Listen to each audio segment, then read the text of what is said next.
Um, well, welcome everyone that has come. It's so rad to see you here. We are delighted to be offering this informational meeting about Ecopoetics Workshop 2023, which we are reconvening after a several-year hiatus due to unforeseen circumstances. But we had ran the workshop in 2019, and it was really wonderful. And of course, we hit COVID, and that became impossible to do again. And we actually had 2020 already underway.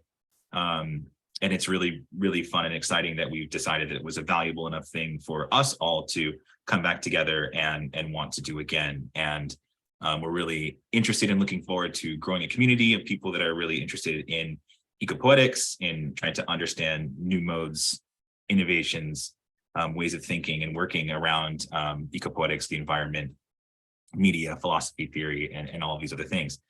So thank you for coming. If you have any questions while we're talking, feel free to jump in or talk in the chat as you will. And as always, we want to be as available as possible via email. As the organizing goes, we will be releasing more information and hopefully other content that you might be able to engage with before the workshop itself occurs. So the shape of the meeting today is essentially, we're going to introduce ourselves, the organizers. We're going to talk a little bit about the program from 2019 and how we imagine things might go in 2023. We'll talk a bit about NAR. So the workshop itself takes place at an ongoing residency called the Nature Art Habitat Residency, run by Ilaria Mazzoleni in Valtaleggio, Italy. And Simon will share some words and thoughts about that program. And it's a really wonderful place and location, and already an extant group of really fascinating scholars, artists, and practitioners to join. And yeah, then after Simon talks about NAR for a bit, I will go over the slideshow presentation that you may or may not have seen that was included in the call for applications, and talk through a little bit about the shape of the workshop, how the programming will function, and then we will open for questions. And I will say at the outset that we have tons and tons of ideas that we're working down. Our curriculum and things are not totally set, and we're excited to start building in relationship to people that express interest. And as we get closer to the workshop, that will be also more possible. So I think I will stop there with a general introduction and just introduce myself. I am Brent Cox. I am finishing a PhD at University of Buffalo in poetics, hopefully defending this semester. My work deals with what I call infrastructuralist writing, which is poetry and poetics that deal in multimedia, multimodal, processual, transformative identities. And I co-convened the Eco Poetry Workshop with Simon and Cortland in 2019. I've started what I call the Topological Poetics Institute.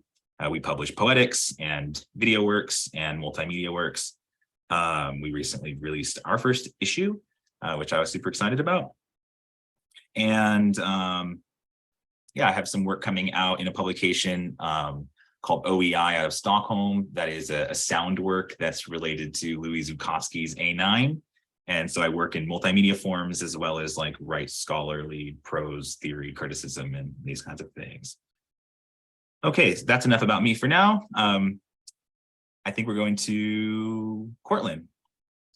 Hi, thanks, Brent. My name's Cortland. I am a filmmaker, video artist, sound artist. I'm currently doing a PhD at University at Buffalo as well, but in the media study department. So yeah, I love working with these guys, talking to them, hanging out with them, everything.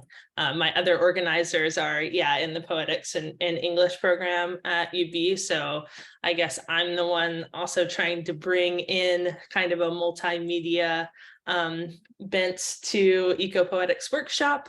Of course, they all have their own practices as well in performance and video and media.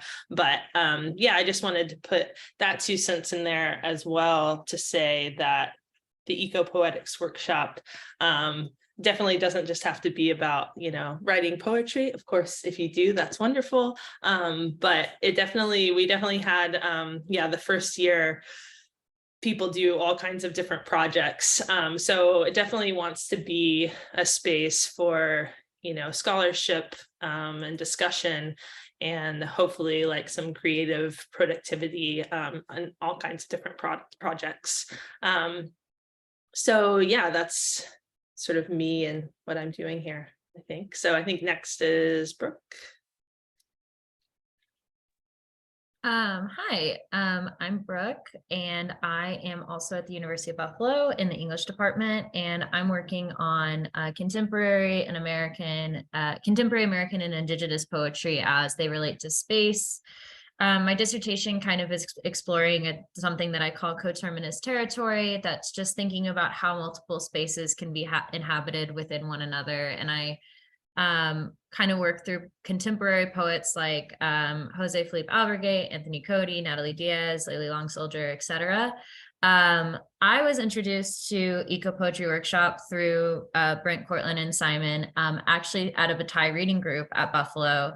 And I just wanted to say a few cents about like why I joined on board, because I think that the community that they demonstrated through the video that they have, and that was fostered during those the 2-week residency, was just really exciting to join. Outside of the work that they were doing, it's a really great place that supports like creative and intellectual projects of any kind. And so I really wanted to be a part of organizing it and ensuring that it continued in 2023.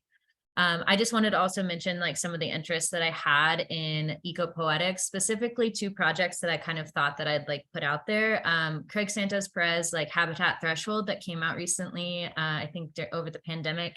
And then Cecilia Vicuña's 10 Metaphors in Space that are part of her Precarios are just wonderful. And that's kind of like my entry point into ecopoetics and how I think about them. So I'll hand it over to Simon now. Amazing. Thanks, Brooke. And we're so glad to have you this year. An organizational, extraordinary with the organization and keeping things moving. I'm Simon Eales. I'm from Melbourne, Australia. Moved to Buffalo to do the PhD program in 2016 and coming towards the end of that now. I live in Lisbon, Portugal. I basically got into NAR and this whole idea of the Ecopoetics workshop when I was a fellow with NAR, the Nature, Art and Habitat residency in 2017. I applied. They have a program where they invite one Australian poet every year to do a month-long residency there, and I did that and got super immersed in the whole deal, and then wanted to create something a little bit different, but like in the same space. I think my interest in that residency came from working with Judith Goldman at Buffalo, which I think we've all had the pleasure of doing, who taught an amazing ecopoetics course to graduate students the year before.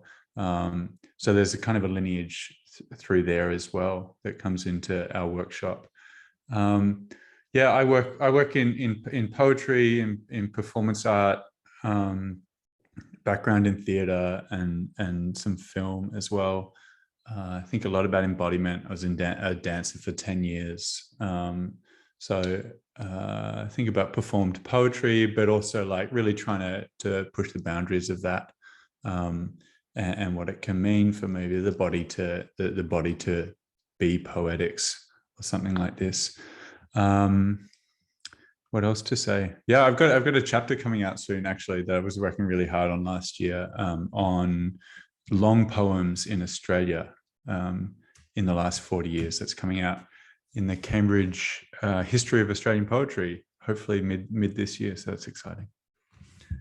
And I think I move straight on. We've done introductions to saying a little bit about NAR, a little bit more about NAR. So it stands for Nature, Art and Habitat Residency. The website is pretty comprehensive, actually a great resource, I find. So if you wanted to write it down, nahr.it, nar.it, for Italy. So that's been running in the Taleggio Valley in the north of Italy for probably 7 or 8 years now in a proper form, really spearheaded by Ilaria Mazzoleni, who grew up in that town. And then I think she would tell her story better than I could, but she got a scholarship to study architecture in LA. So she flew over, and she's lived ever since in LA, and flying between. So she runs the summer residency for basically 2 or 3 months in her hometown, and then works out of LA CalArts the rest of the year. She's incredibly dynamic and always creating, and I think that energy has really led to an amazing program that has brought so many people from many different disciplinary backgrounds through that residency in the last 7 or 8 years. So designers, architects, performance artists, poets, many visual artists and sculptors, people that work in the hard sciences and are thinking about the environment in many different ways come through, and she's been able to sort of facilitate that. And she's also a community builder, right? So she's been so welcoming to us. We've got a loose collaboration with her, but she's basically allowed us to do our own thing. And so we stay in the place where Na has their residency, which is her family hotel in the town, that's been in the family for over 100 years. It's been renovated once or twice since it was built. Yeah, so there's just a really beautiful community vibe to it. The town is Sotto Chiesa, and it's in the Taleggio Valley, where the Taleggio cheese comes from. This is like the reason that the 5 towns of the Taleggio Valley exist, because they cultivated the cheese industry there. They were able to, it's sort of in the Arobi pre-Alps, so not the high Italian Alps yet, but just as you start to get a little bit of vert, that's where Sotto Chiesa is. So there's some beautiful mountain hiking, like straight out of the town up. You can go up, and you've got beautiful views within a couple of hours of walking. And then if you walk down for 15 minutes or 20 minutes, you're in beautiful, pristine alpine streams and rivers. So yeah, it's a beautiful part of the world. It's about an hour and a bit northeast of Bergamo, which is basically attached to Milan. So it's nice to fly if you're flying or training in. Nice to come into Milan. There's obviously a lot going on in Milan, and then you can make this sort of short transit out into a place that feels like it's a long way from such a major city. What more to say about Na? Every year they have Ilaria structures the residency around a basic element of nature, like water, woods, grasses, rock and stone. That was the theme when I was there for a month as a resident. And that was amazing, just to meditate on that element basically for a month, and be reading a lot and walking a lot, spending heaps of time in nature, talking to the really interesting people who were there. I felt like I was like kind of inhabiting a rock for that time and writing from that place. So this year it's air. I think that the full Na theme is air, commons, chaotic fluid, and inspiration, right? So I think this is really potent, particularly with regards to poetry. These have been themes in different kinds of poetry for a very long time, like the ineffable, the invisible. So we're sort of taking on that theme in this year's workshop, without sticking hard and fast to the way that Na will do it. So it's kind of a collaboration between the two residencies and workshops. Have I missed anything, folks, you can think of?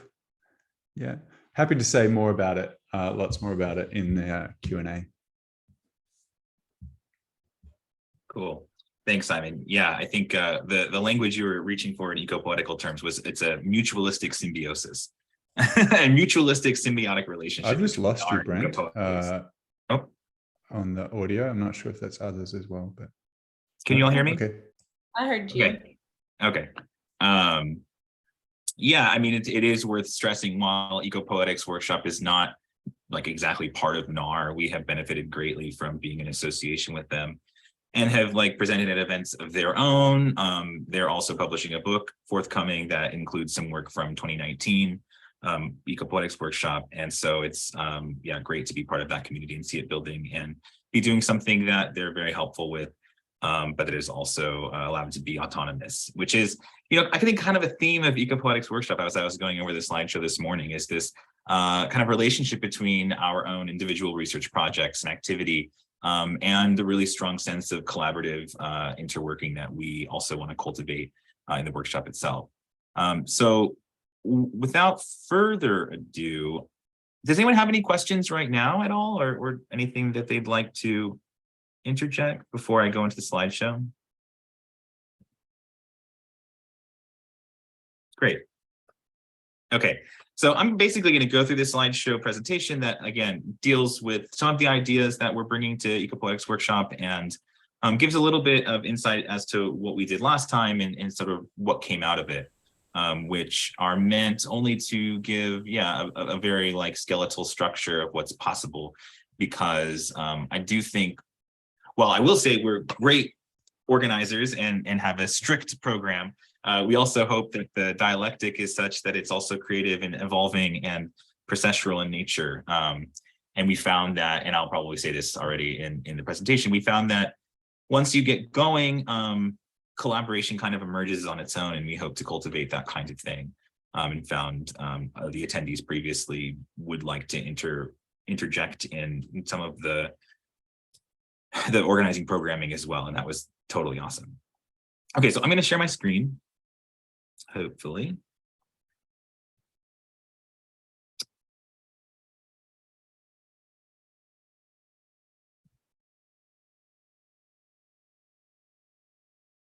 Go away.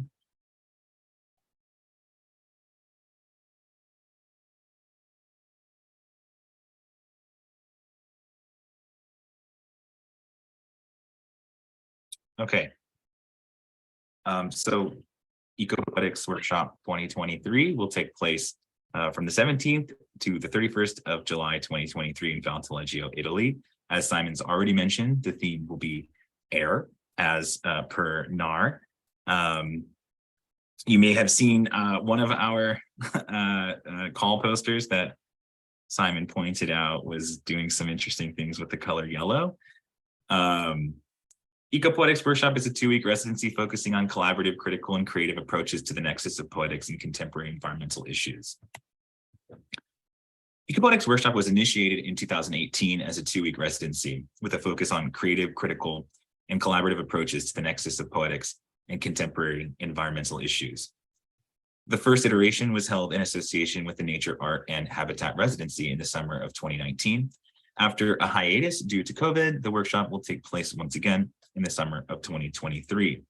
And I think important to say at the outset is that what I believe, at least, and I think maybe I could speak a little bit for everybody here, is that we view poetics in a pretty expansive context, as poetics in the expanded field, kind of like art in the expanded field. And that incorporates what I think of as kind of aesthetic practice, which is just working on poetics, making things happen, as much as it does research and study and conversation. So our hope is bringing together aesthetic practice and research so as to investigate, interrogate, and remodel ways of thinking about the human relationship to the natural environment and vice versa. The location for the residency, as we've been talking about, is Valentinoggio, Italy, and this is one photograph of the image, or of the valley. This is the image of the valley. And somewhere right down here is the actual hotel. Valteleggio, as Simon said, is the home of Taleggio cheese. It's located in the Italian Prealps. It's very topographically dynamic, ecologically rich, socially fascinating, with deep historical roots tied together by a contemporary network of small villages, towering mountains, and lush pastures. Like Simon said, the economy was built up around cheese and the transhumance in the area between cattle and humans, and seasonal movements, and among other things.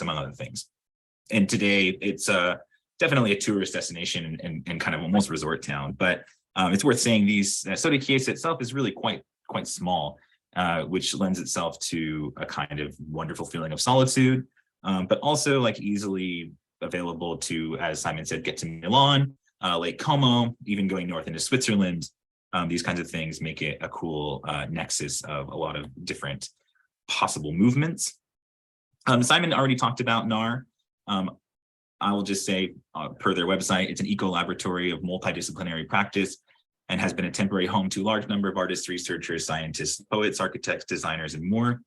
The Ecopoetics workshop attendees join this network of environmentally, philosophically, socially, and artistically oriented community. We've introduced ourselves: Simon Eels, Cortland Bird, Brent Cox, and Brooke Basti. All of us are in some way affiliated with Buffalo, who knows how long, and are in the process of completing PhDs. I want to talk a little bit about what we expect in terms of applicants. If you're interested in joining us, we want to say that rather than providing time to write nature poetry, strictly speaking, Ecopoetry Workshop is intent on gathering poets, multimedia and movement artists, scholars, theorists, philosophers, and researchers committed to advancing the way humans conceive of and aesthetically enact their relationship with nature. The organizing group conceives of ecopoetics as an expanded, open-ended research program and aesthetic practice. While some members consider themselves poets, they are also filmmakers, theorists, visual artists, and musicians investigating and producing novel modes of poetic engagement. What we're looking for in applicants is that, and this is where I'm going to have a problem, what this says is that you have an active and dynamic artistic, scholarly, theoretical practice of your own. So you're bringing to the workshop ideas you might have about projects you're working on, a strong creative practice already extant or theoretical or scholarly. We're hoping to cultivate conversations in and around philosophy, as well as theory, as well as poetry, poetics, multimedia, art, and video. We hope that you desire to work in a close-knit collaborative environment with other poets, writers, and artists. And the workshop is definitely organized around a sense of growing a collaborative nexus and node of thinking and working and talking and creating. We hope that you have a deep interest in studying the natural environment and environmental issues through the lens of poetry, art, critical theory, science, collective play, and philosophy. And I will talk momentarily about some of what we did last time, but when I say collective play, I mean aesthetic exercises meant to facilitate writing ideas, but also aesthetic ideas of any kind. And so, you know, we're serious scholars, but we definitely also want to have a good time and believe that ecopoetics is also about inhabiting the landscape in such a way that it involves play. And that are excited to explore and engage with Soda Chiesa, the Taleggio Valley, and its residents. And this is definitely an important part about this iteration of Ecopoetics Workshop. We don't know if we will stay at NAR forever, but for this version, we are there. And NAR is committed in a really beautiful way to insisting on a social material relation with the local environment of Soda Chiesa and Valteleggio. And as Simon was saying, Ilaria does a wonderful job of facilitating that. And I think that's a really special part about doing Ecopoetics Workshop at this particular location, is that you already get folded into what is a small community that is ready-made for interacting. And Ilaria has cultivated an environment where people know what's going on and are excited about it because it brings, I think, fascinating people to their region of the world, just as much as it gives us something wonderful to do. So the structure of the workshop is 2 weeks residential. Everyone is staying at the hotel in Soda Chiesa. It's structured to facilitate collaboration as well as independent research and exploration. We have the workshop structured on days and off days. So these are the 2 weeks. The greens are on days, the blanks are off days, so to speak. On days, The day is generally split into two halves, a morning seminar and collaborative reading, where we go over structured texts that we've elected to read together and talk about. This is sort of an intellectual ground, and I'll talk more about this in a moment. And the afternoons are committed to some kind of exercise or workshop or sort of embodied experiment, dealing with writing, dealing with the local environment, dealing with some of the concepts and ideas that we might have gone over in the morning intellectual seminar. On off days, you are free to explore the region, which, as Simon said, there's tons to explore. There's a lot of places to go. There's a lot of hiking to do. There's a lot of beautiful nooks and crannies to find along the water and in caves. And yeah, it's hard to stress, if you enjoy being in the outdoors and hiking, how much there is to discover in this area. But it's also time for working and studying and developing the project that you might have come to work on, or inventing new ones, which could involve collaborations with other attendees, with the organizers, with the local people. So we want to make sure that you have time to work independently, just as much as it is a collaborative endeavor. So in seminars, we basically have a discussion of pre-selected texts. We might do some presentations by the organizers on our various works, or maybe on the works of a given day.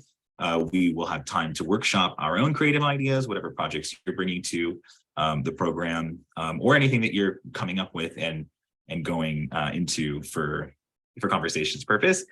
We will embark in collaborative thinking, where we hope to come up with things.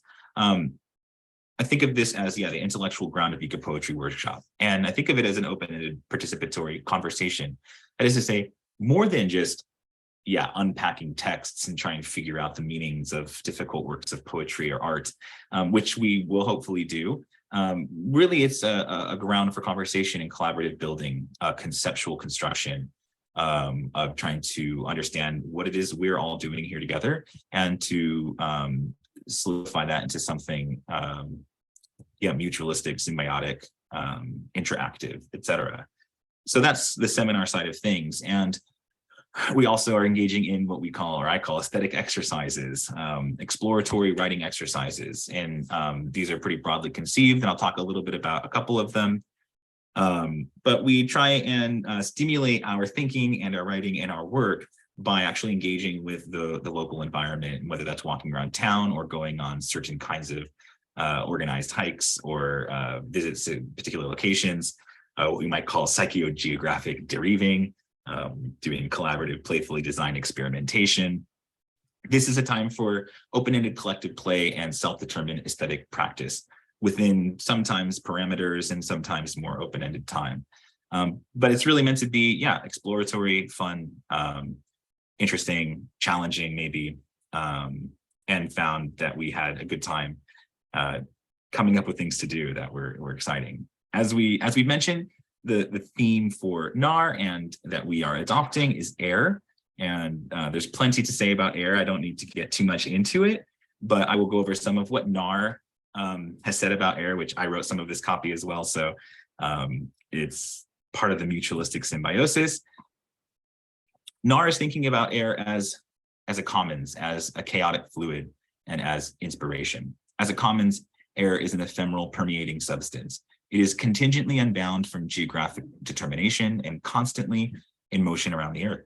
As we now well know, the air's composition determines many aspects of ecology, from weather to pollution to global climate change. We're also thinking about air as a chaotic fluid. The Earth's energy is distributed through air currents in the atmosphere and oceans in a chaotic entropic process determined by pressure, force, geological and topographical forms, and the many processes of life, from bacteria to fungi to plant, animal, and human. In this way, air is a lens to think of chaotic interconnection. And as inspiration, air is literally what we breathe. Respiration is one of the fundamental qualities of life and one of the basic constant ways that the human body interacts with its environment in ceaseless circulatory processes. So I want to transition to talk a little bit about what was aforementionedly called Ecopoetry Workshop, that we've now rebranded as Ecopoetics Workshop.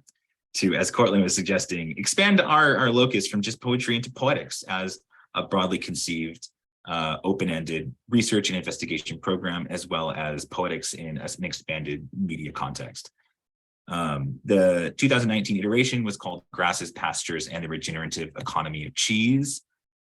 And these are some images from a kind of documentary video that I was making while we were there the previous time. And this is the valley.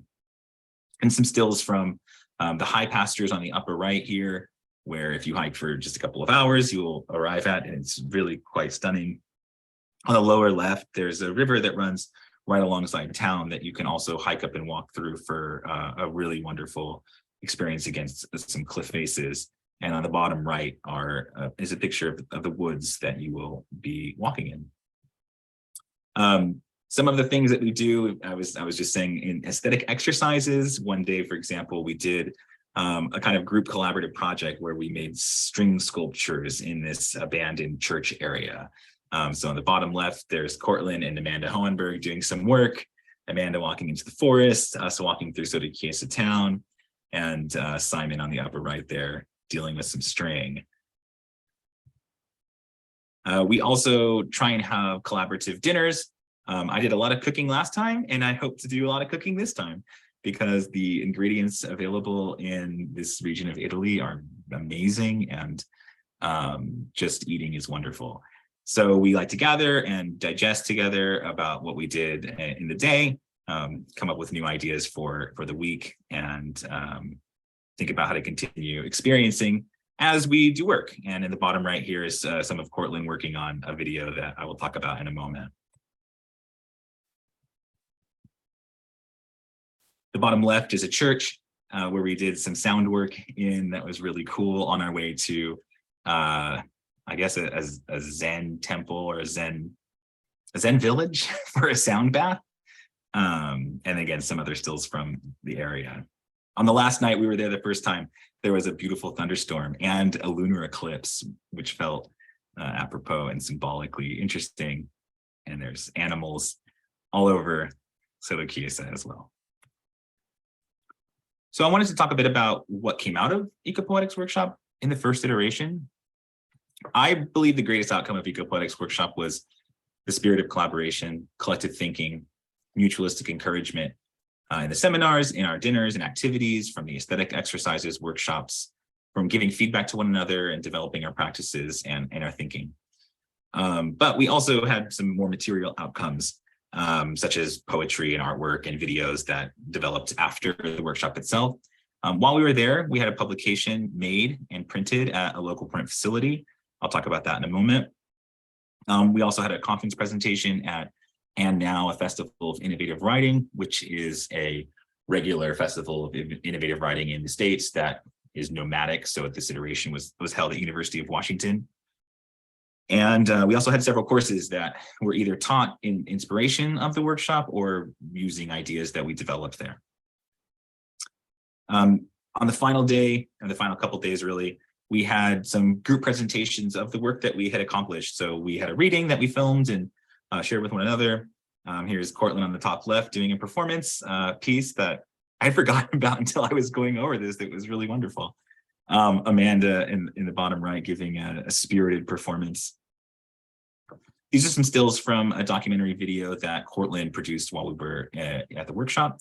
As I was saying, the theme was the regenerative economy of cheese. And one of the things that we did was go visit a couple of different cheese making facilities. Here is a local co-op where cows are milked, curds are made, and then sent off for processing at a larger cheese facility, which is the end image. So this was Cortland's video is called By Hand, and it involved these people making the cheese by hand and the kind of process from milk to distribution.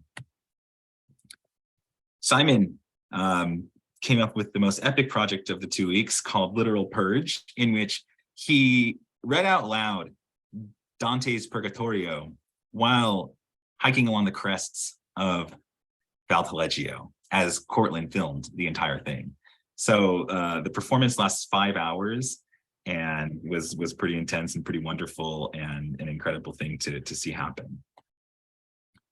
As I was saying, one of the things that I did was come up with a lot of these interactive generative aesthetic exercises and experiences.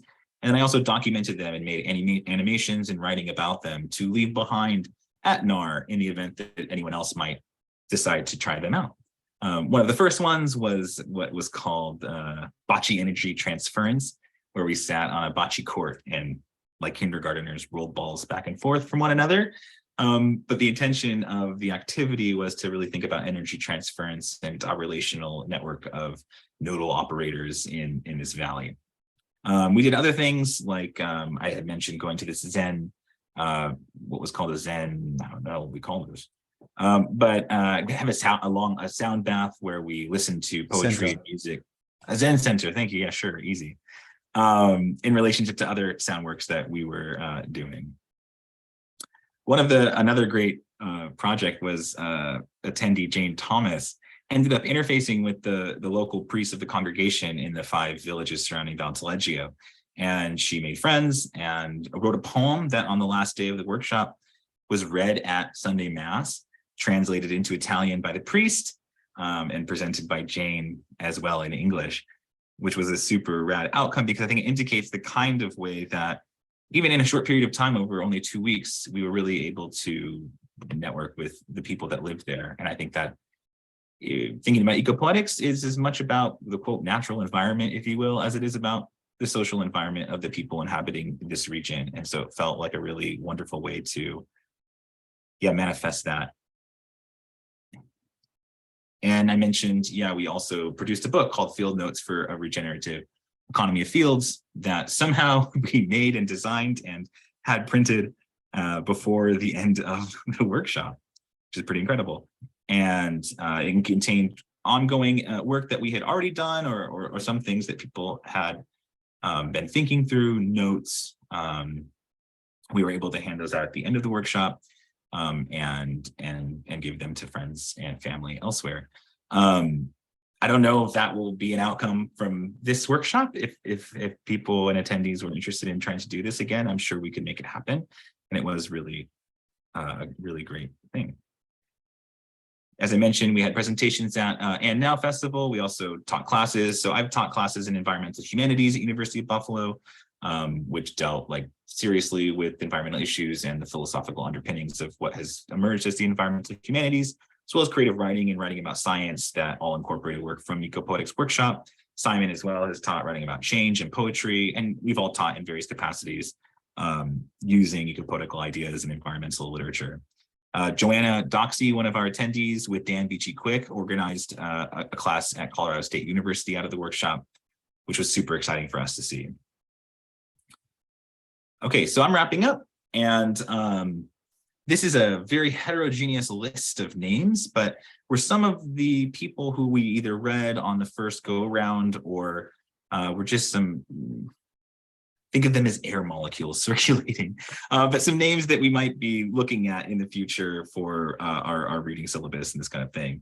People like Charles Olson and Allison Cobb and Brian Tier, Nathaniel Mackey, Susan House, Sylvia Winter, Elizabeth Povinelli, Bruno Latour, the Odolith Group, Metahaven, Rob Halpern, Dom Miche, Craig Santos Perez, who Brooke already mentioned, Eduardo Vivieres de Castro, Edward Gossant, Caroline Bergvall, Anna Badju, Joshua Schuster, Lynn Keller, Lisa Robertson. So this is just a list to give an idea of the sort of intellectual matrix that we've been thinking in, and though shouldn't be thought of as dogmatic at all.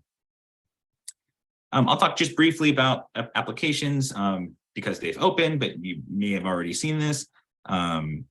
We will have our applications open, and all you really do is send an email with a biography detailing your relevant experience, your artistic interests, your academic and professional identity that might feed into your desire to go to Ecopoetry Workshop, Ecopoetics Workshop.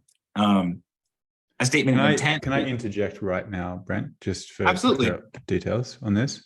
Yeah. You can email. It's better to email Ecopoetics Workshop. It's been I'm sorry. Plan shift. And also just head to the website where you could fill out a Google form rather than have to compile an email. Just click on the link at the website and you can just fill it all straight into the form. Thanks, and sorry for the interruption. No, thank you. That's good. So listen to Simon there. I'll update this accordingly. And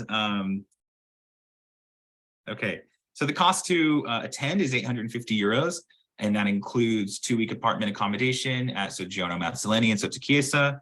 It includes breakfast on seminar days. It includes our organization and reading materials, education materials, and the facilitation. Travel and food, other than that, are the responsibility of each individual participant. That being said, we have ideals of trying to fundraise right now. So we've started reaching out to some people and organizations, and anything that we do fundraise will be paid back in terms of remittances to payees, and to help create a more substantial and wonderful workshop for everyone attending. So I think I will close there. Thank you so much for listening to that spiel. And we can move into anything that organizers would like to add with regard to what has been said, and questions, which I already see we have one. Thanks so much, Brent. That was amazing. Yeah, really appreciate it. I have nothing to add. Love to hear the questions. Mine was just a clap. But thank you so much for this presentation. I do actually have a question, and it is, what's your experience with universities willing to fund this kind of residency? Because I'm doing a PhD within the environmental humanities, and I am working on eco-poetry, and it all fits the bill in a way, but as it is a creative residency, I'm not sure my university would be willing to fund, and I was wondering, could you speak a little bit to that? Thank you. Yeah, absolutely. We're definitely super interested in trying to help anyone facilitate raising funds for attending. We've all had success. We had great success at our university, receiving funds. Even, I mean, our department had like just general conference travel funds that were available. We had professional development funds that were kind of like untagged for creative, or, you know, I mean, it was a little bit more open-ended in terms of what kind of monies could be spent for. But I think, yeah, I'm sure it varies institution to institution with regard to how specific a particular event would have to be. But I think there's reason to believe that this is scholarly as much as it is creative as well. So if there was having to be any kind of interface with us, we'd be happy to help in any way that would be possible. But yeah, we've had success doing that through our institutions. And so I think that you can, if that money is available where you are, you should definitely do it. And the attendees previously also all got some funding through their institutions. And I think, not that we're hesitant at all, we want the workshop to be open to whomever would like to apply. But it's definitely, yeah, if you're in the institutional system and there's support for the work that you want to do, we've found that to be possible. Like I said, there's no guarantees. We got some money last time that we're not sure we'll be able to get again, which we would like add to the pool. But yeah, do you have any specific questions about that, or does that help? That helps. I'm also going to talk to my university about it then. Thank you. Yeah. Yeah, I would just reiterate that we're super interested in trying to make funding happen. We're very interested in alternative institutionality and like trying to operate kind of outside of, but attached to, or developing the university system and the current funding body system. So if there's some way that we can support that, if it involves like playing with the language, emphasizing some things and bring the volume of other things down, and help you to navigate that, yeah, would absolutely love to. It's kind of part of the project.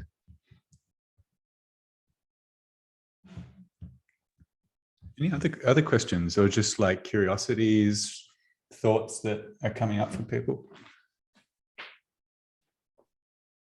Hi, everyone. I really love the presentation, first of all, so thank you for that. I basically am coming to you as a musician, and I have never really dabbled, or at least never dabbled intensively in the field of poetry or poetics, but I do have a big interest for kind of sound ecologies. Is kind of where my head is at least aiming towards a PhD for that sort of thing. And I was wondering if you have ever had people who were purely musicians at these workshops, and what that might look like. I'm not sure if maybe this is out of my wheelhouse completely, but since this is a project that kind of delves into ecologies, I'm very interested, and I will happen to be in Europe around that time, so I would love to make a quick stop to Italy on the way out. But yeah, I would just love to hear, maybe have you had past experiences with just people practicing music? And anyways, that's all I have to say. I would say, I'm sure Brent could elaborate on this, but we would absolutely love to have musicians, people working only music. Absolutely love it. NA has had opera singers, I think, definitely digital musicians, like playing with creating new instruments, like with ecological kind of processes, field recording elements and mixing that together and everything like that. That's definitely a big component of what they do. I just to answer the question directly, we haven't had a person working only in music previously at Ecopoetics Workshop, but it would be amazing to begin having musicians as part of Ecopoetics Workshop. I think that would be really fruitful for the discussions and the creative projects that would develop. And not to mention for air, it's very apt. Yeah, But maybe Cortland, sound. would you like to say Sound anything is about music and what sound? we're going to be Because thinking a lot about, I think, this year. Sorry. Yeah, I was just gonna say, no, I agree with Simon that it would be totally wonderful. Like I was saying, I'm really interested in getting people in all kinds of fields of study and artistic practice to come, because yeah, I think it's just a wonderful place to be for that individual, but also I think it's really wonderful for the group. And I think as organizers, we also, once we get sort of the finalized group, we also take into consideration in our sort of syllabus and organization the interests of all of the members. And so, with some of the like aesthetic exercises that Brent was talking about, we definitely did. Yeah, we had 2 or 3 that were sort of oriented around sound. And yeah, there were people interested in performance and things as well. So, yeah, as Brent was emphasizing sort of collaborative work, there's this really wonderful thing that happens where we definitely start to study and discuss, the group, the individual people in the group's interests, and we sort of to like tailor the seminars and exercises around who's there and what's going on and what's coming out of the workshop. So that's a really fun part, that it sort of just evolves as we go. And like we had a musician, for example, you come, I could imagine that there would be days where we're just like thinking about sound and music and this kind of practice, yeah, so that'd be great. I also meant to slightly indicate that Cortland is also a media artist and working in sound and music, who is contemporarily making like generative max patches and recombinant generative musics. And we've made projects with just sound, poetry, and music, but also strictly speaking music as well. So you didn't mention that. That was a very external myself, but... Thank you. Yeah. Yeah, thanks for that. Yeah, Tessa. Hi, thanks so much for putting together this presentation. It's been super helpful, and I just think that this project you're all putting together seems really amazing. I think something that I'm just kind of curious about, and it's kind of a wide question, but I'm just curious how how you've seen in the past and how you kind of imagine the critical and creative components sort of entangling, or how that has sort of manifested in different people's work, like in real time. Because I feel like my own work does, my creative work emerges from a lot of research that happens in many different planes, usually over like a vast amount of time. But I kind of love the idea that these kind of like alchemizations are happening in like a sort of unit. So I was just curious if you could like speak a little bit to the way those components are entangled or entwined.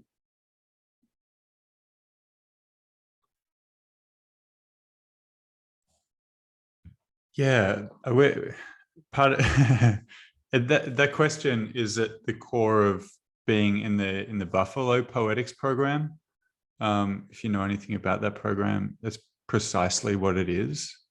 And when I try to explain to people who don't know about the program, or maybe don't know about the humanities, even they're not in that field, I try to say that what we do is like we kind of try to think about, we kind of think philosophically or theoretically, but about what's at the edge of sense.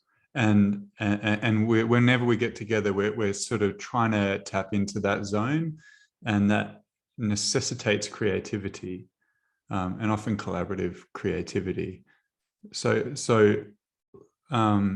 that's what we do here as well. We're trying to feel into the edge of what makes sense, of what we know, maybe what's real, and yeah, try to get creative at that edge, while maintaining the intellectual rigor, and not predetermining outcomes either. Right, I think that's really important to both the creative process and the more intellectual, critical process. Not go, hey, I'm a sculptor. What's going to come from this is a sculpture with some research backing or something. That's beautiful, but what if we took away like the end goal having to be something specific, and just got really stuck into the creative and rigorous intellectual thinking, and see how it wanted to emerge, and really try to cultivate an environment where it was possible to have that kind of openness towards the end product. I think that's what we're aiming for, and that's how I see those two fields kind of contributing and being interdependent with one another. Brooke, do you have anything you might want to add about how research informs some of what you're doing? I can talk just very briefly. I mean, I agree with what Simon said, and I find myself maybe more in the scholarly camp of like research, and I find that when I'm researching, my creative ideas become more bountiful as opposed to vice versa. So I agree that like your idea of practices being heavily based in research, I find maybe really resonates with what Ecopoetics Workshop is about, and a lot of what's going on, especially with all of us and how we're thinking like about I guess we've been using nexus of like these two kind of places. So I definitely find that, yeah, just I completely agree. I think that research is like foundational to like maybe what we're thinking about, and we'll be doing, I think, a lot of really interesting readings that are hopefully generative to new projects, as well as building on current projects that you might have and bring. Yeah, one thing I would say is that for sure at the heart of ecopoetics and poetics in general, to me, is precisely this imbrication of critical and poetry work. Like I basically personally don't distinguish very strongly between critical and creative work, and that's become more and more the case. And to give a more concrete example, other than this kind of like collaborative organizational activity, which has really become a very important part of my own practice and thinking with regard to like what poetics is, which is to say like involves making institutions, and involves organizing in novel ways that maybe, I mean, coming from the university and institution, like a lot of us have been devoid of certain possibilities and potentialities. I think those are some things I'm interested in. But more concretely, how that's manifested in my own work. So I make a lot of, I have a written dissertation, but I make a lot of video work and animation work and poetics work that's moving between sound, image, poetry and scholarship. And an example of that was recently published. And that's a link to this video I made that came out of a research, well, came out of a lot of research on Kamau Brathwaite, the Barbadian poet, and also a research trip to the Media Archaeology Lab at University of Colorado Boulder with a colleague of mine named Amanda Hurtado, who also works in like media-centric poetics. And there I videoed a lot and filmed a lot while we were working with some of the machines that Kamau Brathwaite himself had composed his poetry on, and produced a video that was like using material from that research project, using all kinds of online materials and sound. So for me, that these kinds of experiences can manifest in lots of different possible outcomes. And similarly, like even at the workshop last time, we were all videoing and recording and making things like as we went. And I have like, actually, I was just looking over so many things, like a treasure trove of things I didn't even finish that I was like kind of working on at the time, which I think is also part of these kinds of workshop experiences and generating a kind of energy where you're, you know, even leaving things unfinished is kind of a cool reason to gather and not produce an outcome. That sounds very anti, but I hope that's helpful a little bit. Yes, thank you. And welcome Barrett White, a late addition. Thanks for joining us. Any other questions, queries, or?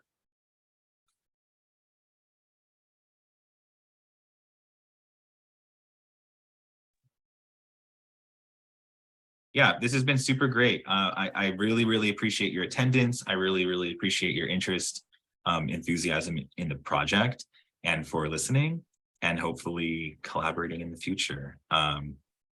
We had a really great group last time, and I think it's something we're passionate about continuing as much as possible and trying to facilitate working out for anyone that's interested. So be in touch, and we'll surely be posting online.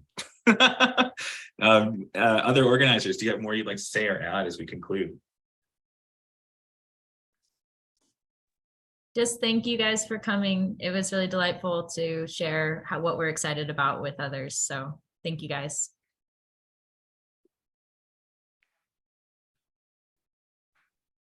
Thank you so much. It's been lovely. Thanks. Thank you guys. Thank you. All right. Yeah. Be in touch if you've got any questions. Be in touch and have a nice day. Thank you all. Bye-bye. Ciao, ciao.